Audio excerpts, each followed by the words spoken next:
You do the thing, you get the feedback, you fail, you improve, you move forward, and you just keep reiterating until you've established a better way of doing it. And it's kind of no different from any other problem solving that we've done.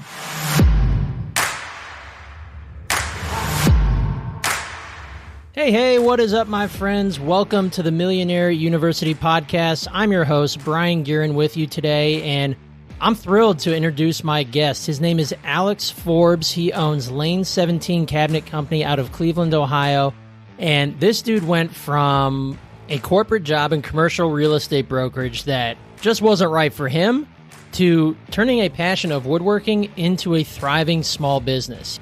He's now doing well over 7 figures in yearly revenue and on pace to grow his company year over year. So without further ado, let's welcome to the classroom Alex Forbes of Lane 17 Cabinet Company. Here we go. Alex, man, it's great to have you today. Brian, I appreciate it. I'm excited to chat and get into the background of how things started. Awesome. I'm excited too, and it's great because not often I have a fellow Ohioan on the show, so this is fun for me today. Let's just jump right in here. So I want to have you give us the quick backstory on how Alex Forbes went from kind of a commercial job and sounded like you had a bit of a woodworking hobby on the side, but you left that job and you took it now into a very successful custom cabinet company. What's your origin story? So sticking with the Ohio theme, I went to Ohio State, graduated 2015, and went to business school, but didn't really know what direction I wanted to go. Found a job, JLL, getting into commercial real estate brokerage. The first year is a grind. I was a baby-faced 22, 23-year-old kid trying to negotiate 6-figure leasing and 7-figure sale of office and industrial buildings. And after about a year of 100 cold calls a week consistently and basically 100 no's a week, I was just fed up with it. I love sales, but it was just not the type of sales that I felt like I was adding value to people. And so I get into that the whole time, and throughout college, I'm doing woodworking as a hobby. So I started by I think a lot of people just get whatever material you can get. I used to take pallets from behind buildings and just warehouses, whatever I could get my hands on, and just made coffee tables, side tables, whatever it was personally. And then naturally people see that stuff. They say, hey, can you make me something? And it progresses from there. And that was the origins. That was about 8 years ago that kind of started playing out. All right. So then how did you get into turning that into a full-time business? It sounded like commercial real estate brokerage maybe wasn't that fun. What was that evolution from corporate job to I've got this hobby, maybe this is something I can turn into an actual business? So for me, I'm very much a dive in head first kind of guy. So I think the last 30 days or so of working in my real estate brokerage job, I was pretty much just researching how do I start a business, what, specifically with woodworking, what tools do I need, all that kind of stuff. The drive for me to get into woodworking was a product of being so miserable. I also think it was just a dose of reality. It was a dose of the real world hitting me for the first time out of school. But being stubborn and not accepting that, I just there's got to be a better way that I can spend my time. And I very quickly started valuing my happiness and passion for what I'm doing for a living. I think I was so deep into just being unhappy at that job that I wanted to go clear to the other end of the spectrum, which was, what do I spend my time doing for fun, which was just tinkering with stuff in the shop, making stuff, figuring out how things works. And I just jumped in head first. There was no business plan. It all started I was still living at home at the time. So my mom had a detached 1-car garage. There was nothing in there. It was unfinished. There was no drywall or anything, no power. New concrete floor slab, we insulated it, drywall, electrical, the whole thing, got the tools, and I started making cutting boards, believe it or not, for probably the first 4 or 5 months of the business. It was started the business in September, October. I think by February, and through that holiday season, I was able to just snake by with friends and family type sales, but learned a lot about the craft and how to just connect it with, well, how do I make money doing this? And it started progressing from there. Okay. So you got into cutting boards. So you said you did that for the first 4 or 5 months. What came after? Was that then into furniture? And then how did you eventually land on custom cabinets? Yeah. So the progression over the first year was quickly realize cutting boards does not pay the bills.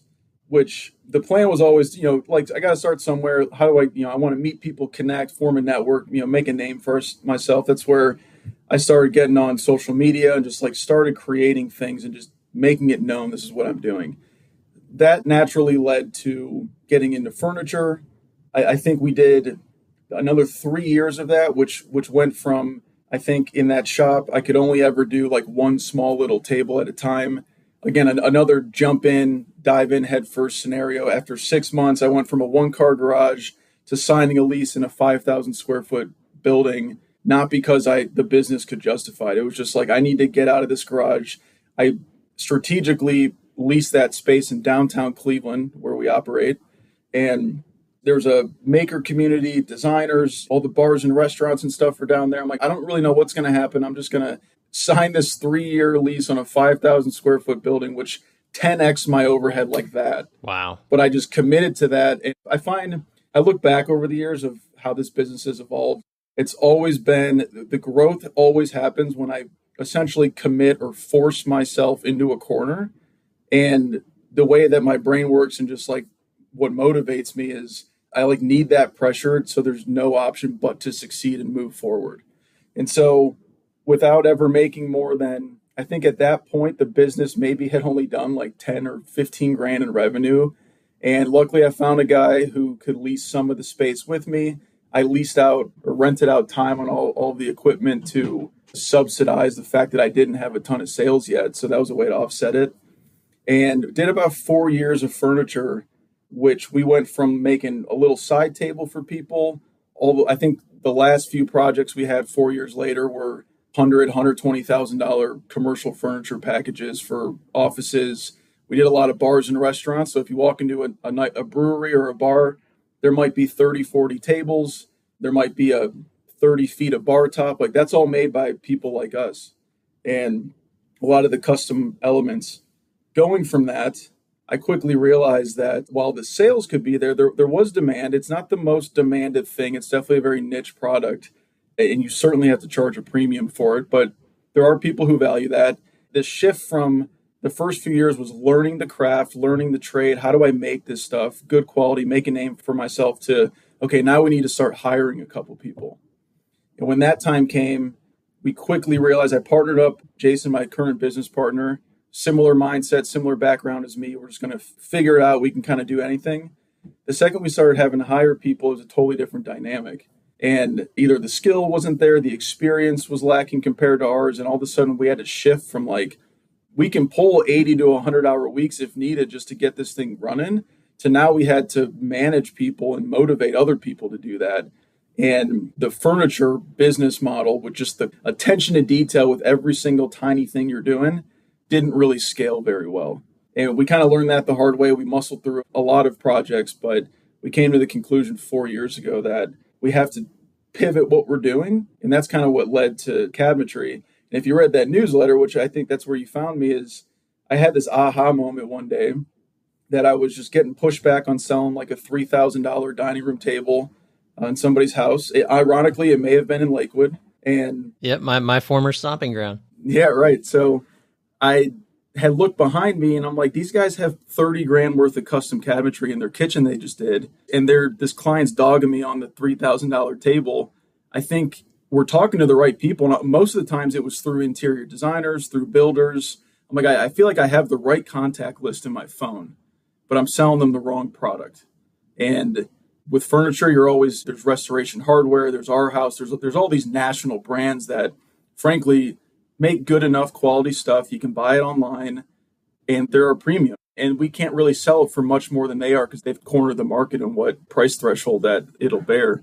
So we totally switched to Cabinetry. There was maybe a 6-month overlap of how do we phase this out with projects we have. We had to get new equipment, new people. Like there was a crazy steep learning curve that we can get into if you wanted to get down to the nitty gritty. So let me backtrack it just for a second here, because that's kind of a crazy aha moment. You're literally in a home with somebody who's spending a lot on this custom table that you're building. They're dogging you on price. Probably we've all had. I run a marketing agency, so we've had trouble in the past with people where it's questions around every corner and they're not listening to you, stuff like that, right? I understand that part of it, but now you're sitting there looking at it, and do you just look over at their kitchen like, those are brand new cabinets? They had to have dropped 20 or 30K on that, and they're made of wood. There's something there. Is that just like, did you sleep on it for a night? Was it a couple months where you're like, should we actually make this shift? What was it? I think so. We had done bathroom vanities and maybe built-ins in your living room, things like that, even maybe in some home offices. There is an overlap with even doing like bedroom furniture, dressers, things like that. Like there was an overlap with furniture and some cabinetry or like case goods that we would make. So we got a little bit of a taste of it, but the way we were making cabinetry back then in like a furniture sense is totally different how we do it now. But I realized that as I just gained more experience and exposure to the dynamics of basically what leads to somebody wanting a custom table. Typically they're updating something in their house. Sometimes it's just the furniture, but in most cases, they've completely remodeled their house and the furniture is kind of the icing on the cake. Let's just get a nice new table in our brand new kitchen or dining room. So I started coming in on the tail end of all these projects, seeing like they must have dumped 100, 200, sometimes 300 plus $1,000 on this remodel. And here I am like trying to scrape by just getting a couple grand worth of furniture. And so with our exposure to doing a handful of vanities and things of that nature, we didn't drop it like next day. It was a couple month transition, but you think things are made out of wood. It's like we should have, had all the knowledge, expertise, and tools to do it. It's not the case. Cabinetry is full blown manufacturing, engineering, there's production.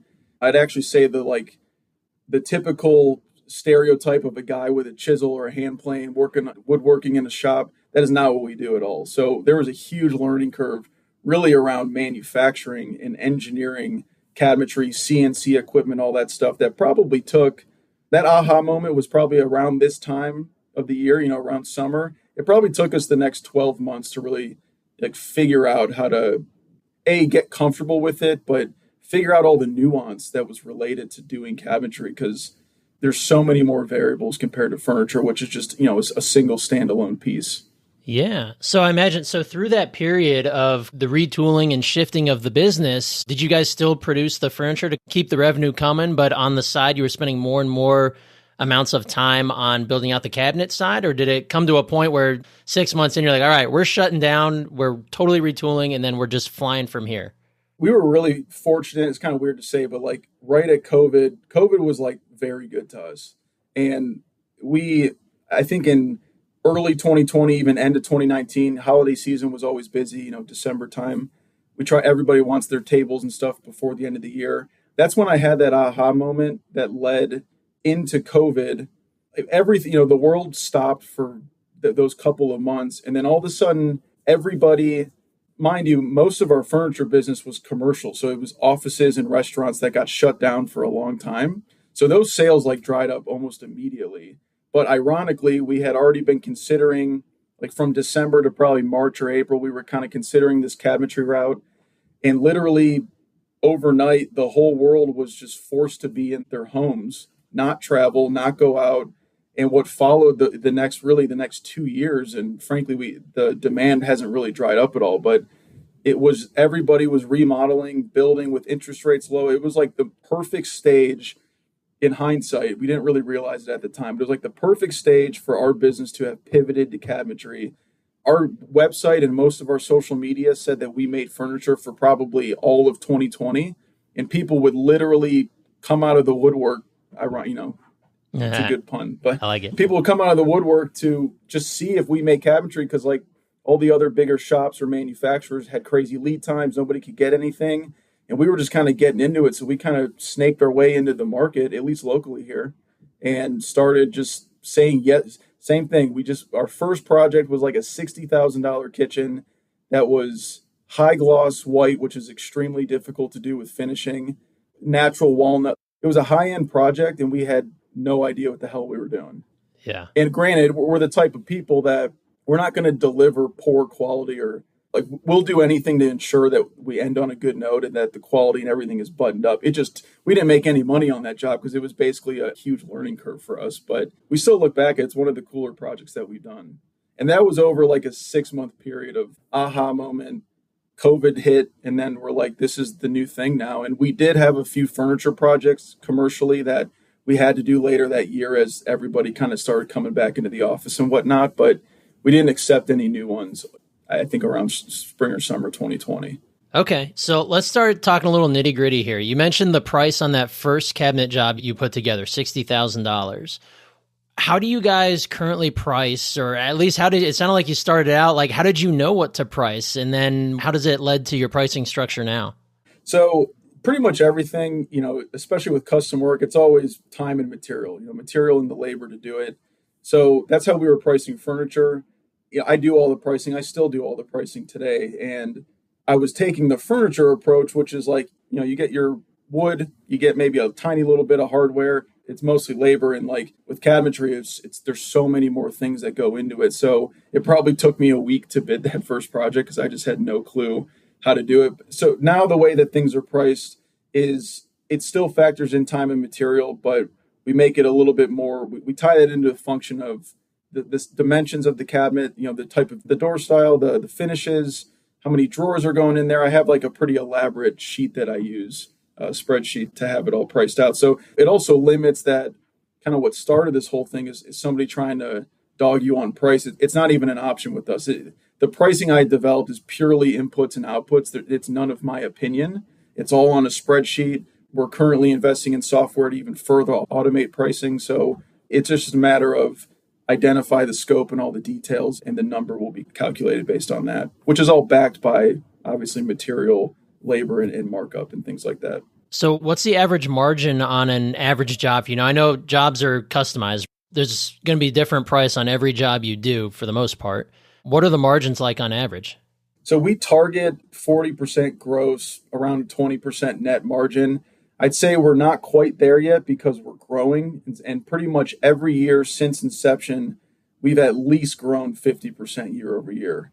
And with that kind of growth is a ton of reinvestment back in the business. Almost every year we bought significant equipment, and so that has to get integrated. When we move shops, we moved to a few different shops over the years. Every time we have enough equipment now, it's like no matter where we're going, it's at least 50 grand that goes to the electrician just to power everything and get everything wired. So all that kind of stuff happens, and that has pretty much, we've reinvested almost every dollar of profit back into the business every year since. So we're targeting 20% net. We should be able to hit that sustainably. I think last year we did 1.2. We were targeting 2. We've gotten a little hung up with just natural growing pains, hiring new people and things. I think we'd like to end somewhere like 1.75, which is still, 500. It's almost a 50% year over year. And that's awesome. I think once you get over 30, 40% growth year over year, we find that things really just start breaking, or the systems that you need to get there haven't even been created yet. And that's like this current phase of the business, so going all the way back, it was just how do we make stuff out of wood. Then it turned into how do we manage people. That took a while to really figure out and get a better sense of how to do that. Now it's how do we build the standards and systemize the business to where the people you've trained can carry out the day-to-day. And that's the current battle that we're facing now. And it's all fun. It's all different challenges. It's kind of all relative in terms of level of difficulty, but it's a constant grind for sure. All right. Well, I sense a little rabbit hole that I want to go down with you. You've mentioned the team and the people a handful of times now, and I want to know, how did you start finding people? Where did you hire from? And how did you train up? And especially to now where it sounds like your operation's pretty well flowing. How many people on your team? Let's start there. So we currently have 9. We should be getting another person in the shop to make it 10, which would be the first time we've hit double digits on our team, which is cool. We found that when we organically connect with people, whether that be over social media, Instagram DMs, Twitter, whatever it may be, a referral from somebody, those typically are the better people that work out. And we've tried to recruit by generic methods, Indeed, all those things. And that has always been the source of turnover for us. And I think that's a lot of it is talking about systems. We need to have a better recruiting and weeding out process that we don't quite have yet, because my business partner and I we're spread pretty thin, and it's like we never give it enough attention that we really need to weed somebody out and or train them up once they're in.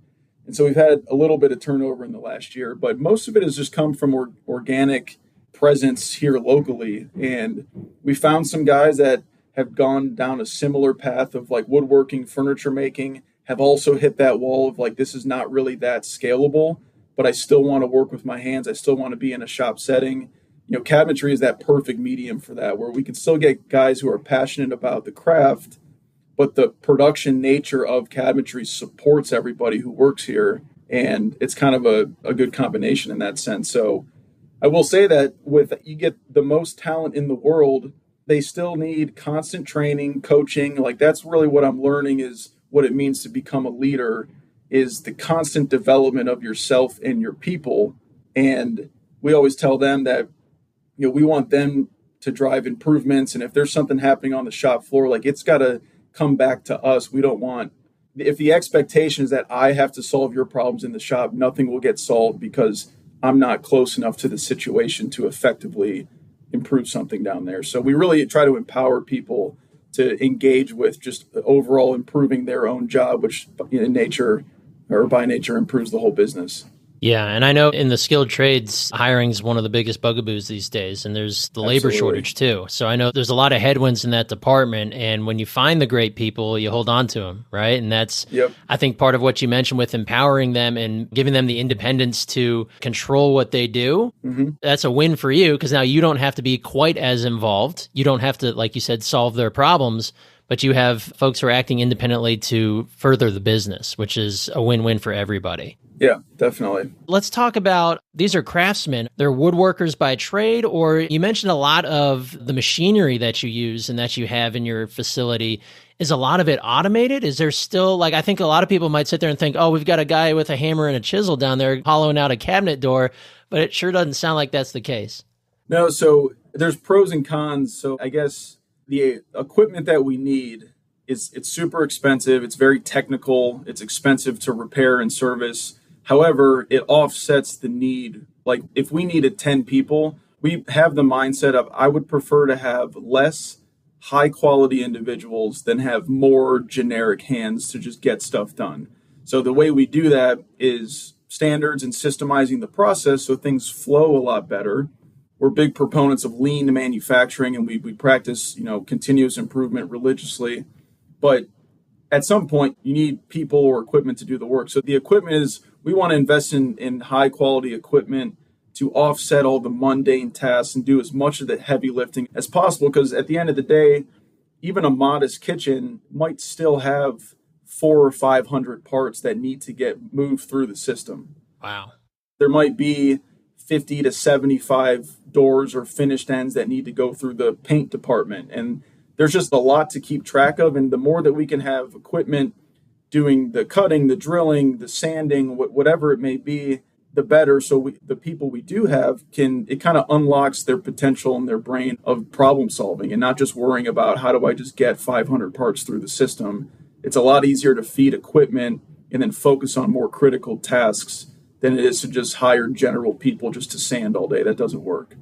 Okay. Maybe 20 plus years ago, I just think the labor market's different. Our generation, you're raised differently. You don't just go get into the trades, and a lot of people don't have access or exposure to that as they're growing up anymimore. Right. That's a big thing these days. A lot of schools removed trades classes, and which I think is crazy, first of all. But and that's something where, at Millionaire University, we want to make sure that there's all forms of alternative education available. So, okay, so you got your skilled tradesmen, everybody's working, putting this together. I want to talk a little bit about how, the business side of it. How do you get new clients? What are your methods of marketing? How do you guys sell? What does that look like for you? So this kind of goes back, and it was a bit of a hunch going into this whole thing, but going back to when I was a commercial real estate broker, I mentioned, I love sales. I love doing this. I love meeting people. I love talking, connecting. That's what gives me energy. In the brokerage world or many other industries, you're kind of viewed as just a commodity. Like if you were to go sell your house today, you only call a realtor because the market kind of says you need a realtor to do that transaction, even though you could do it on the side. It's kind of a pain to do. Same thing in commercial world. You're just a commodity. Nobody wants to talk to you until they do need you. And with cabinetry and woodworking in general, just the things you're creating is you're genuinely adding value to people, and in this case, the value of their homes too. I think why you can justify spending $50,000 on cabinets in your house is because it typically increases the value of your home to some extent around the same value. So all of a sudden we were selling and making these things that people wanted. We're not just some run-of-the-mill shop. We do higher-end custom projects. So, a lot of what's on TV, social media, Pinterest, you name it, not many people know where to go to get that stuff. And because most of it's been created by some maybe one or two man shop in whatever area those shows are in. And we're somebody who can provide that. So all of a sudden we went to selling something that was truly desired. And with that has come zero paid advertising. It has all been natural, organic reach on social media, specifically Instagram. We have Pinterest going and all that stuff. And then when I want to go more targeted on trade business, so interior designers or builders, because that's an opportunity for repeat business, I'll just DM people. Like, I don't even cold call. Nobody answers the phone, or you can't get to the person you want to talk to. I've had tremendous success just messaging the companies that I want to do business with. And most of them are also just one or two man show or woman interior design firms or a local builder. And it's very easy to get access. And the second they know what you're doing, the value you can provide to their process and their clients, it's kind of just comes down to, is it in the budget to work together? And most of the times it is, not all the time. But so it's been a very organic. And now at this point, we've been doing this 4 or 5 years with Cabinetry. Word of mouth is starting to kind of gain traction and do its thing. So this raises a question I hadn't thought of. Do you sell more B2C or B2B? Like you said, designers and home companies. Do you sell more to them, or are you selling still directly more so towards the consumer? For a while, we went more heavy on the B2B, trade professional business route. Until recently, our people had to bring a design to us, whether they worked with a designer or maybe their architect or something. We found that there was always gaps in that process because those people drawing the cabinet layout weren't the ones making it. So they just have limited knowledge to all the nuances that go into executing the project. So we've since hired a designer, actually just as a couple of weeks ago. We hired a designer, so now we can go a little bit heavier B2C, because a homeowner doesn't want to come to a custom cabinet shop and then also have to go elsewhere to get a design done. It's just too much friction. So we've brought a designer in-house, so now we can, you say, hey, here's my space, I need cabinets. We can take you through the process. You sign off, we engineer it, we manufacture it, we deliver it, we install it if we're local, if the project's local. And that's going to open up a lot of doors to B2C, where we're probably 75, 80% trade professional business right now. And we like to make that a little bit more of an even balance. So do you find that, because I'm putting myself in the shoes of a homeowner like I am, where let's say if I want new cabinets, there's a good chance, like in my mind, I need a whole new kitchen renovation. Is that the case? Or are there a lot of people who are like, I'm fine with everything else in my kitchen, I just need new cabinets? Most times there's a general contractor's involved. So we don't do any sort of demo. We don't rip old cabinets out. We don't even reface new cabinet or old cabinets, meaning we won't just like make new doors for your current cabinets. Everything is new from us. But with that, there's flooring you got to deal with. There's plumbing, there's electrical. Like there's always other scope that a contractor needs to button up before new cabinets can go back in. So at a minimum, most people have a general contractor already picked out. If they don't, for whatever chance, we have a network locally that we can refer them to. But at a minimum, someone's going to need to take them out, button up any little bit of mechanical stuff, and then new ones can go back in. But typically they're bigger scope. Walls are moving. They're doing multiple rooms. They may even be doing the whole first floor, stuff like that. Wow. Okay. So yes. So probably a lot of the jobs are inclusive of it, like an entire kitchen renovation. You guys are specifically the cabinet portion. Yep. Correct. Okay. Gotcha. And you said, so back to the marketing part, as a marketer, I'm always interested in that. You said absolutely no paid ads, all word of mouth, all organic. So kudos to you. That's awesome. What has that led to in terms of your, do you guys have a wait list, or is there a long lead time? Are you guys actively out there, still producing on social media? Or are you guys like booked solid? We're booked pretty solid. I would say it's probably 70% just straight demand. There's too much volume coming through. So we're like at a 12 to 16 week lead time right now. So 3 to 4 months. I would say the other 30% of that is just from operational inefficiencies that I think that just come from growing and having to figure out new ways to get new people, process orders more efficiently. That's a big push to why we hired a designer, because we were getting too hung up on all the nuance of a design coming from a less educated person kind of driving those decisions. And so We are trying to target like an 8 to 10 week lead time, but it could be 8 to 12. It just depends on the scope. We're pretty much booked solid through the summer into September at this point. I think we're booking production for projects to be delivered in October now. But we're just hitting that glass ceiling that we just need to add capacity to even things out. I think it's part of the natural curve. So does everything go project by project in the shop? Like everybody's focused on one project, we're going to crank this out as quick and as well as we can? Or is it multiple teammates working on multiple projects at the same time?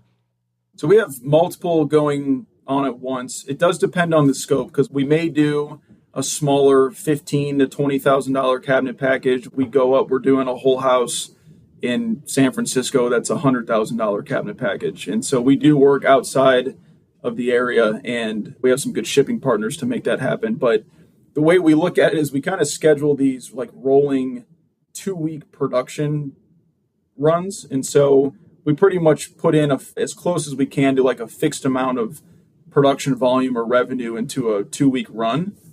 But it takes about 2 weeks to produce a project. And however, when things get to finishing, finishing and painting, staining, all that stuff, that's a little bit of a slower process where our CNC machine that cuts out all the cabinet box parts and a lot of other components, that when project A gets to finishing, project B is starting over at the CNC, which is like the starting point for the whole project. And then once something gets over into assembly, we kind of have like 3 projects going through the system at once at any given time. It's not always perfect because there is a pretty large variety, but that's roughly what we're targeting. Okay.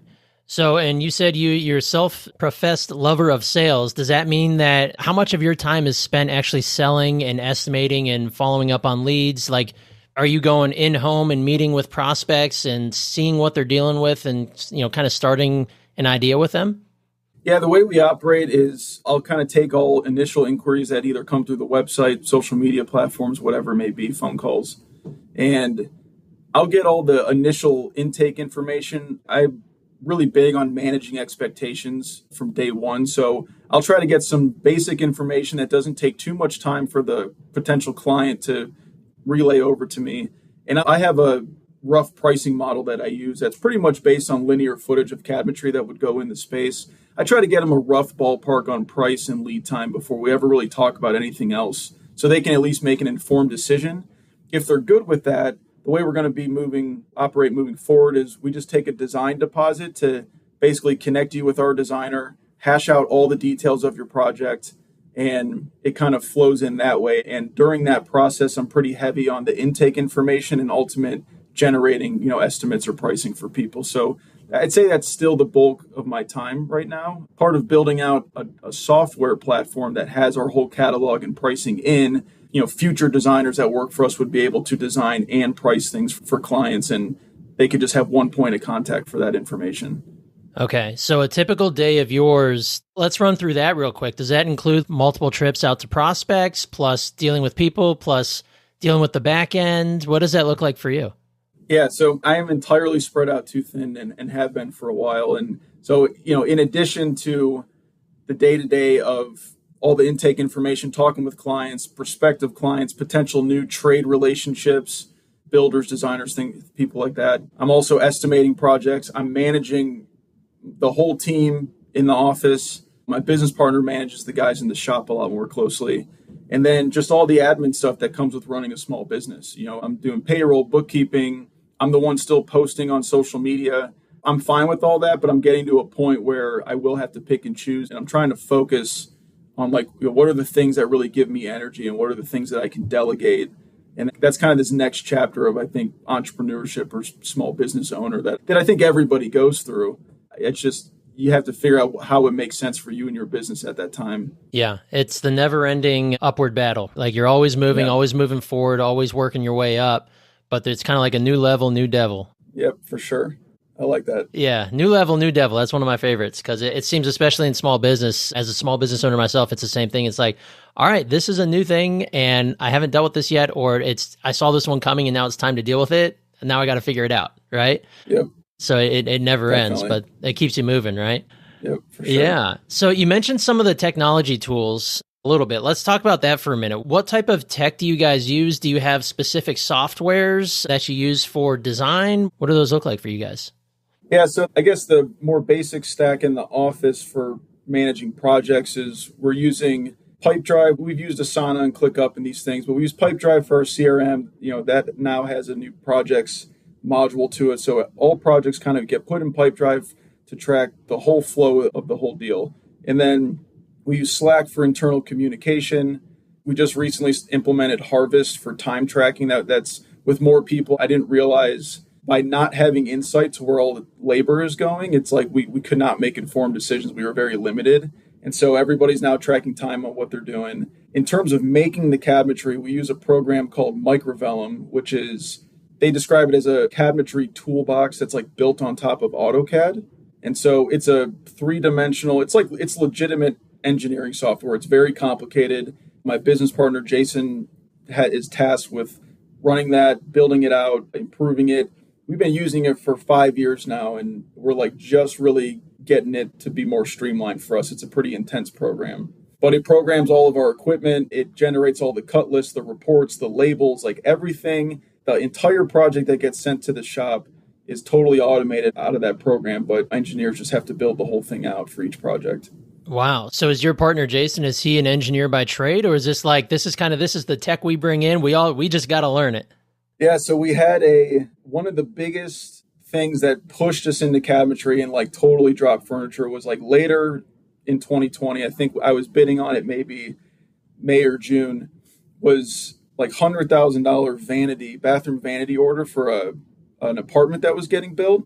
And we needed some sort of software because you need to be able to program the CNC machine and all that stuff. And we were selecting between a few different ones. We got a cheaper one. The software like could not design this style vanity that we had to make. It was relatively basic, but it had furniture style legs, a lower like slatted shelf, that kind of thing.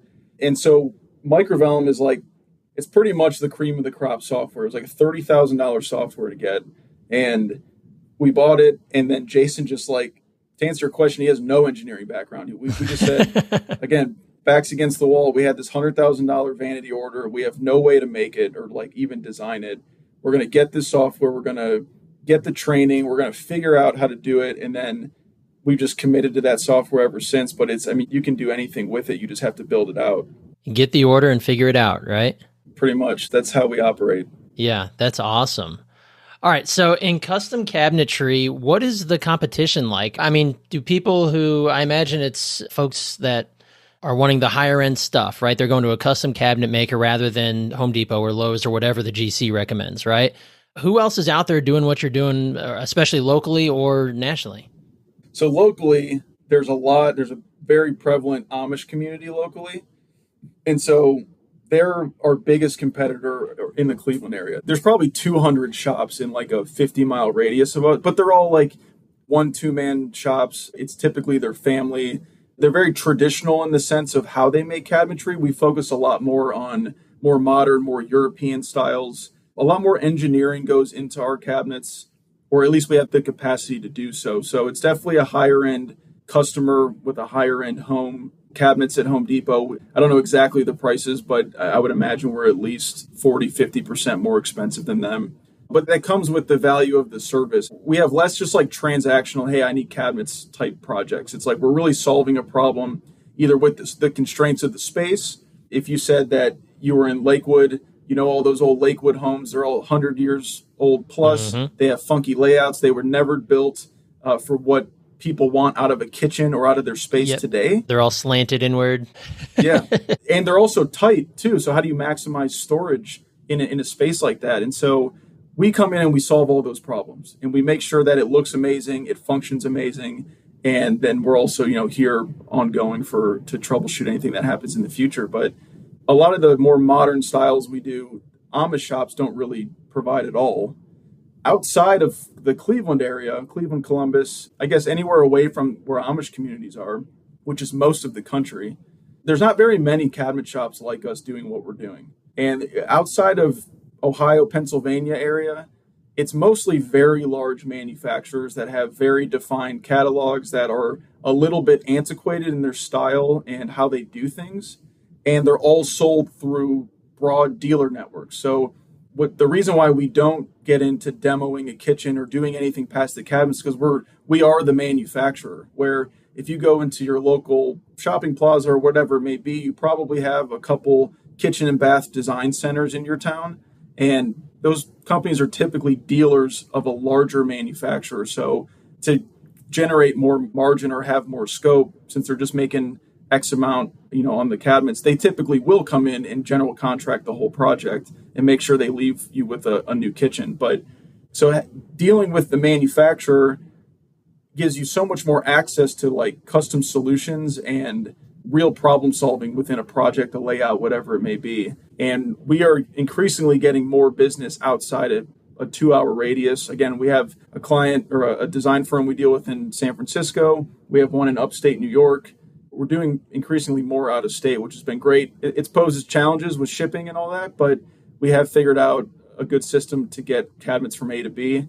And it opens up a lot of doors because operating in Cleveland, compared to the rest of the country, we have very low operating expenses compared to a place like the Bay Area or anywhere around New York City, Chicago, Miami, stuff like that. So it's been cool to connect with people outside of the area and do business. So what sets you apart is your customer experience, your attention to detail, and obviously your customers love that, especially the higher end customers. That's what they're looking for, right? Like that is the difference that they want. That's why they will go with you over the other guys. But I want to talk about the selling national. So it makes sense you sell local, right? In Cleveland, everybody around you should have your cabinets, right? And you're getting big and they're starting to call you. How did you get national and how does that work? Like, how do you sell a cabinet system in San Francisco? And do you go out there? Do you see what's going on? It sounds like you work with a couple different companies. How's that work? So those relationships were a product of the same methods that kind of allowed us to grow, period, which was just connecting with people on social media. I think it's like sometimes you lose sight because it's so easy to be on your phone or computer and just like message people all day long. You lose sight that, okay, well, these people are now 2,500 miles away. Like, what are all the variables that we haven't even considered on the 100 projects before this that we could just drive down the street and hash something out? So again, it was connecting with people. You solve one problem after the next. We say, all right, we know how to make the cabinets. We can get them engineered, the shop drawings, that whole thing. But now how do we deal with field measurements from a distance? How do we deal with getting stuff delivered from a distance when it's not our installers anymore? So what kind of support are we going to need to offer when an installer who's never seen our cabinets goes to put this whole kitchen together and there's 100 different wrapped boxes and parts that they got to sort through? So luckily, we're a small business. I'm totally transparent with people that we're growing, that, hey, we've never done this, but we're confident we can do it. This is why X, Y, and Z. And so we've had a couple lessons we've learned from shipping across the country that we've solved now. And you just you do the thing, you get the feedback, you fail, you improve, you move forward, and you just keep reiterating until you've established a better way of doing it. And it's kind of no different from any other problem solving that we've done. Yeah. And surely this means you can charge an even more premium because there's a higher cost to just getting the stuff there. Yeah, well, what's nice is like we've needed to raise our prices as we just learned how to do this stuff and as we've grown. And the Cleveland market, I call it like Cleveland's like a tier 2, maybe arguably a tier 3 city, more of a blue collar town, old money. There's definitely a ceiling of what people are willing to spend here, even on cabinetry. But if we say a kitchen's 50 grand, we might get some pushback here. In San Francisco, they're like, when can I send you the money? Yeah. And why aren't you charging me more? Right. And it's because we're operating out of just like a more modest city. And we don't just like arbitrarily mark cabinets up because we think we can. We price it how we need to have a sustainable margin.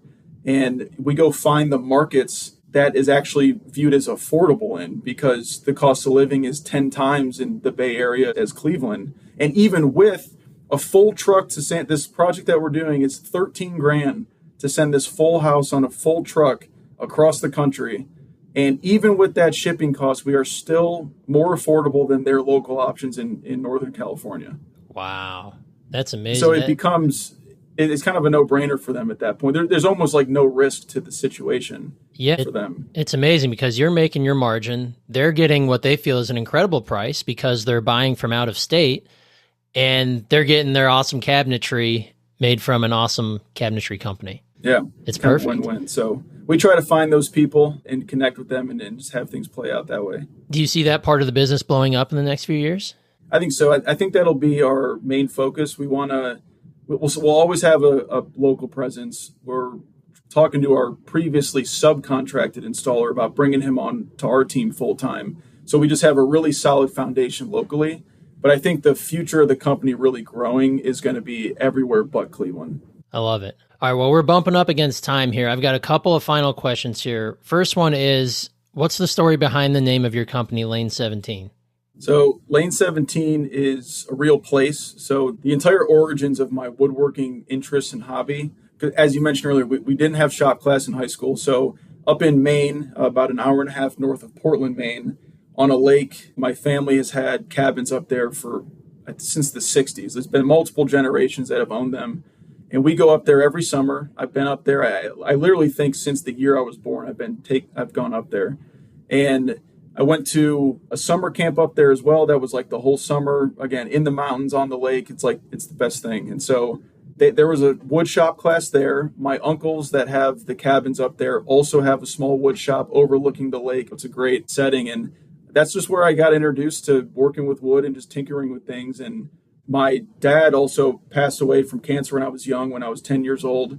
And that was his side of the family that was up there. So it was kind of I attributed the name to him, to the Forbes name, to the place that I love going to even to this day, where I learned woodworking, and the inlets to all the lakes, to the lake where all the cabins are. The city refers to them as fire lanes, because if there's a fire, they access water from the lake. And so we're on Fire Lane 17 is where these cabins have been for 80 years. Or 80 years. And so that's the origin of the name. That is an awesome origin story for that name, man. That's so cool. Yeah. Wonderful, wonderful. Well, hey, man, I want to part with one last question. What is one piece of entrepreneurial advice that you can share with our audience who may be in early stage entrepreneurship, full-blown entrepreneurship, or they're intending to become entrepreneurs in the near future? I would say I would lean on, although it hasn't been easy, and I don't think it ever would be easy no matter what route you go, is don't be afraid to just try things and be confident in your ability to problem solve your way out of anything. And going back to cutting boards, I probably have 40 hours of YouTube videos just learning how to make cutting boards. And I've applied that approach to everything. I commit, I research, I connect with people, I talk to people, and I just figure out how to do it. And I think that's all comes down to just taking action. And you don't need all the answers. You don't need the perfect business model, the perfect situation to do anything. I would really encourage people just to go for it.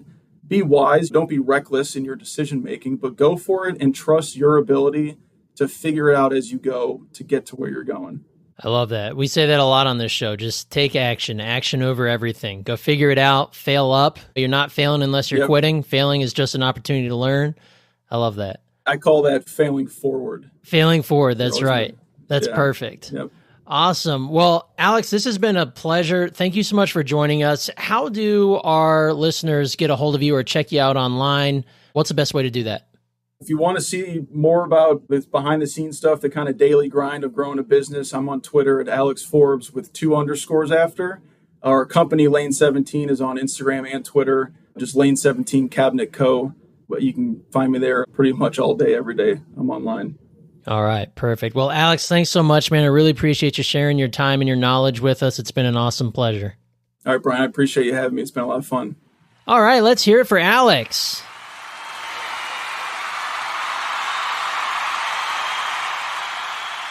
What a cool story, going from a corporate job that just wasn't right for him to turning his hobby and his passion into a 7-figure business, doing great work for awesome customers, not just in his local area, but across the country. I loved Alex's little piece of parting advice, and it's a piece of advice we get fairly often on our show, and that is that taking action is the key to learning and growing and continually improving your business. Action over everything. And Alex has certainly put that rhetoric to use in his business, and as we learned, he's grown 50% year over year and just absolutely crushing it. So that's all we have for you today, folks. Thank you so much for joining me on another episode of the Millionaire University podcast. And thank you to Alex for joining us and sharing his knowledge and great story and how he's grown his business. Guys, if you haven't already, make sure you check out millionaireuniversity.com/training. and pick up your free business course today. If you have not yet dove into the world of entrepreneurship, we are here to encourage you to do so, and we want to be with you every step of the way. So check out that free business course, and you'll be on your way in no time. Thank you all again, and we will see you on the next episode of the Millionaire University Podcast.